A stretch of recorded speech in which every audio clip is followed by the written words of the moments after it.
அண்ணா விஜய் அண்ணா, இப்பதான் உங்களோட தேர்தல் அறிக்கையெல்லாம் டிவியில பார்த்துட்டு வந்தேன். ரொம்ப சந்தோஷம் அண்ணா. ஆனா என்னன்னா, நாங்க எல்லாம் என்ன பண்ணிட்டோம், ஒசி பஸ் வேணாம், ஒசி காசு வேண்டாம் அப்படின்னு சொல்லி டிஎம்கே அசிங்கமா வேற திட்டி வச்சுட்டோம்னா. பதிலுக்கு அவங்க ஏதாவது அசிங்கமா கேட்டாங்கன்னா நாங்கெல்லாம் எங்கன்னா போறது, என்னன்னா சொல்லி முட்டு கொடுக்கறது. ஆனா நீங்க என்ன வேணாலும் பண்ணுங்கண்ணா, முட்டு கொடுக்க நாங்க இருக்கோம்.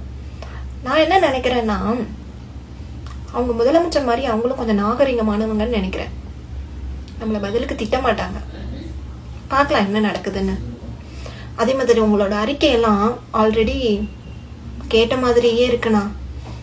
ஆல்ரெடி கொடுத்த அறிக்கை மாதிரியே நீங்களும் கொடுத்து வச்சிருக்கீங்கண்ணா. புதுசா ஏதாவது பண்ணுங்கண்ணா. நாட்டில் எவ்வளவோ பிரச்சனை இருக்குண்ணா.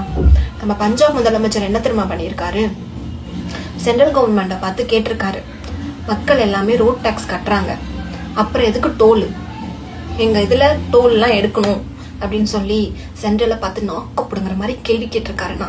அந்த மாதிரி புதுசா ஏதாவது கேளுங்கண்ணா சென்ட்ரலை பார்த்து. ஏன்னா சென்ட்ரல் சைட் திரும்பவே மாட்டேங்கிறீங்க. ஆமால, நம்மளோட ஒரே எதிரி டிஎம்கே மட்டும்தான்.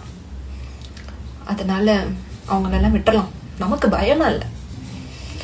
இந்த வீடியோ நான் போஸ்ட் பண்ண போறேன்னா, எப்படியும் ஃபேக் ஐடி உங்க போட்டோ போட்டவங்க எல்லாம் வந்து என்னை அசிங்கமா திட்டுவாங்கண்ணா. என்ன, என் அம்மாவை, என் குடும்பத்தை, என் தாத்தா பாட்டி, என் பாட்டியோட பாட்டி, பாட்டியோட பாட்டின்னு சொல்லிட்டு ஆயா முதல் கொண்டு திட்டுவாங்கண்ணா.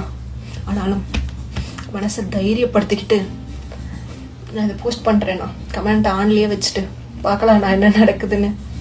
ஆனா உங்க அறிக்கைலாம் ரொம்ப சந்தோஷமா இருக்குண்ணா. எனக்கு ரொம்ப சந்தோஷம்.